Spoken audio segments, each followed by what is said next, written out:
గౌరవించాలి. నాలుగవది తల్లిదండ్రులు గౌరవించాలి. ఈరోజు ఇది పెద్ద సమస్య. ఎంత పెద్ద సమస్య అంటే పెద్ద సమస్య. దేవుని వాక్యం ఏం చెప్తుందంటే, విశ్వాసిగా నీ తల్లిదండ్రులు నీవు సన్మానించాలని చెప్తాను, నీ తల్లిదండ్రులకు లోబడి ఉండాలని చెప్తాను. గ్రంథం చూద్దాము.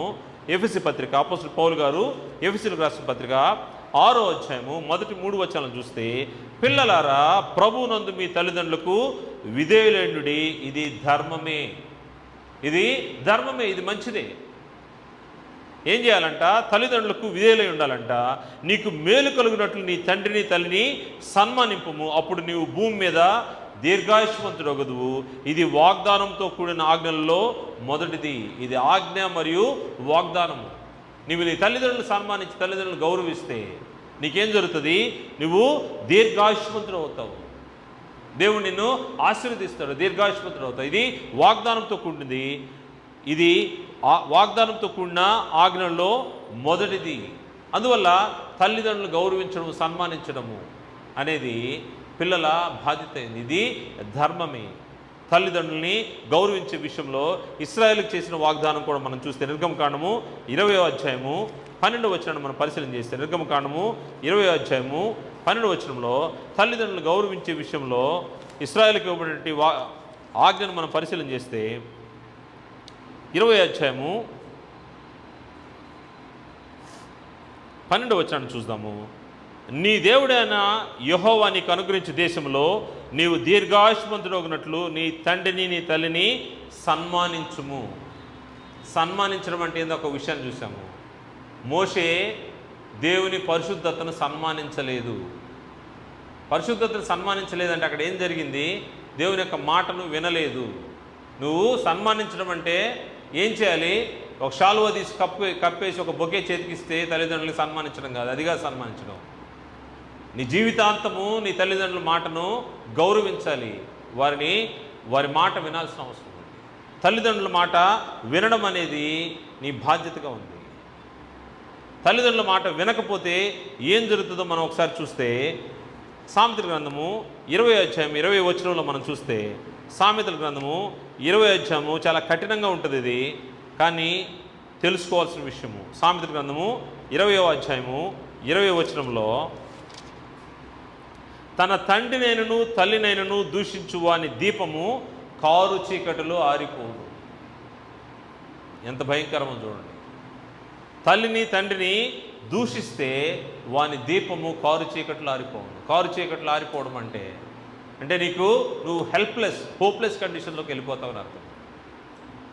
నీకు ఎటువంటి సహాయం ఉండదు, నీకు దారి కనబడని స్థితిలోకి వెళ్ళిపోతావు. జాగ్రత్త అని హెచ్చరిక. నీ తండ్రిని తల్లిని దూషించు వాని దీపము కారు చీకట్లు ఆరిపోవును.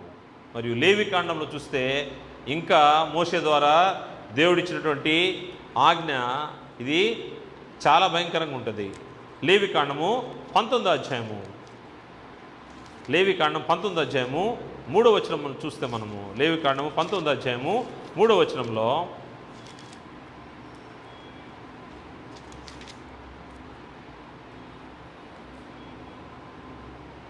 రెండు నుంచి వస్తాను. మీరు పరిశుద్ధులై ఉండవలను, మీ దేవుడైన యెహోవానకు నేను పరిశుద్ధునై ఉన్నాను. మీలో ప్రతివాడును తన తల్లికి తండ్రికి భయపడవలను. ఏం చేయాలంట? తల్లికి తండ్రికి భయపడాల. ఈ రోజుల్లో తల్లిదండ్రులకు భయపడే బిడ్డలు ఉన్నారా? ఎంతవరకు వారు భయపడుతున్నారా? నటిస్తున్నారా? ఏం చేయాలంట? ప్రతివాడు తన తల్లికి తండ్రికి భయపడవలను అని తెలియజేస్తూ పక్కన అధ్యాయంలో 20వ అధ్యాయము 9వ వచనంలో చెప్పబడిన మాట చూస్తే, ఎవడు తన తండ్రినైనను తల్లినైనను దూషించునో వానికి మరణశిక్ష విధింపవలను. మరణశిక్ష. దూషిస్తే, ఈరోజు తల్లిదండ్రులు మాట్లాడే భాష మనం ఆలోచన చేస్తే, బిడ్డలు మాట్లాడే భాష, వారిని అడ్రస్ చేసే విధానం, ముందు వెనక అమ్మ నాన్న అనే పదమే కనబట్టలా, సింగులర్గా మాట్లాడుతున్నారు. అడ్రస్ చేయడము, చేస్తాలే, వస్తాలే, పోతాలే, నువ్వేది నాకు చెప్పేది. మనం చూస్తే మన భాష, తెలుగు భాషలో ఈస్ట్ వెస్ట్ గోదావరి వాళ్ళ భాష చూస్తే చాలా అందంగా ఉంటుంది. అంటే వారు చిన్నప్పటి నుంచే వారిని ఆ విధంగా పెంచుతారు. ఎలా పెంచుతారంటే నాన్నగారు అంటారు, అమ్మగారు అంటారు. మా నాన్నగారు లేరండి అంటారు. మన భాష అసలు మనది కానీ, నెల్లూరు కానీ, కడప కానీ చెప్పుకోనక్కర్లా, దారుణంగా ఉంటుంది. అంటే వారు మర్యాద చిన్ననాటి నుంచి ఆ విధంగా నేర్పుతారు. తల్లిదండ్రులు నాన్నగారు అన్నాం, అమ్మగారు అన్నాం. మనల్ని గౌరవం పిలవనక్కర్లా, కనీసము ముందు వెనక అమ్మ నాన్న అని పేరు పెడితే చాలు. పిలిచే విధానం, తల్లిదండ్రుల్ని గౌరవించడము. ఏం జరుగుతుందో చూడండి 9వ వచనంలో, ఎవడు తన తండ్రినైనను తన తల్లినైనా దూషించునో వానికి మరణశిక్ష విధించవలను. వాడు తన తండ్రినో తల్లినో దూషించును కనుక తన శిక్షకు తానే కారకుడు. ఈ శిక్ష ఎంత కఠినంగా ఉందో చూడండి. తల్లిదండ్రుల విషయంలో దేవుడు స్పేర్ చేయడు.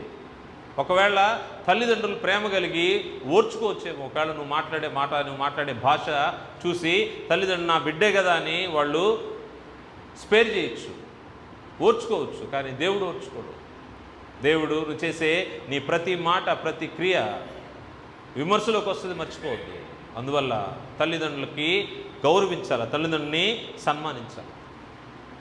నువ్వు దైవభక్తి కలిగిన వ్యక్తిగా నువ్వు దైవభక్తిని సాధకం చేస్తున్నావంటే నీ తల్లిదండ్రులను గౌరవించాల్సిన అవసరం ఉంది. ప్రభు వారు చెప్పిన మాట కూడా ఒకసారి చూద్దాం. మత్తయి సువార్త 15వ అధ్యాయం 4వ వచనంలో, మత్తయి సువార్త 15వ అధ్యాయము 4వ వచనాన్ని చూస్తే, తల్లిదండ్రులను గనపరచుమనియు తండ్రినైనను తల్లినైనను దూషించువాడు తప్పక